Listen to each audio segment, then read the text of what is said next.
Well, what do you say to the criticism that's been lobbied against you that you are very hard to deal with as it pertains to negotiations, and you're not interested in fighting more than once a year? I'll say that to people that say that I'm very hard to deal with, I'll say that if conducting business accordingly and the proper way, if they look at that as being hard to deal with, then they shouldn't be participating in the sport of boxing anyway. All I ask for is my just due. You have a lot of fighters that put their lives on the line whenever they step into the ring. I'm not hard to deal with. I just ask for my just due. If I was to compete, I want everything that I've worked. I want everything that I've earned. You have these managers and promoters that, boxers have a black eye of being ignorant and not understanding the concept of business. I'm one of those guys that do understand the concept of business, and I have a very good understanding of it.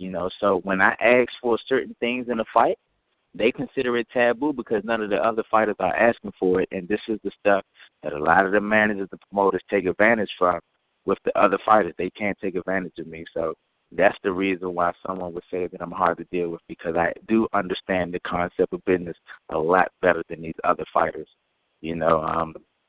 I mean, it's sad to say, but that's really what it is. That's honestly the straight truth. I mean, just look at it this way. If you had 20 people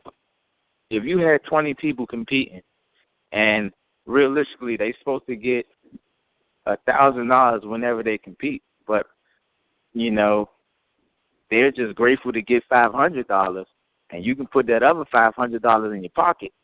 9 out of 10, most people will probably just put that $500 in their pocket. Now, I'm one of those guys that know that when I compete, I'm supposed to get X amount of dollars. So when I compete and I ask for those X amount of dollars, they look at it as me being difficult to deal with because I'm not one of those guys that's easy to push over, and I'm not going to just take anything. A lot of people really don't know their worth. I'm one of those guys that understand my worth, and I refuse to settle for anything less than that. So if you consider that hard to deal with, then I guess I am hard to deal with.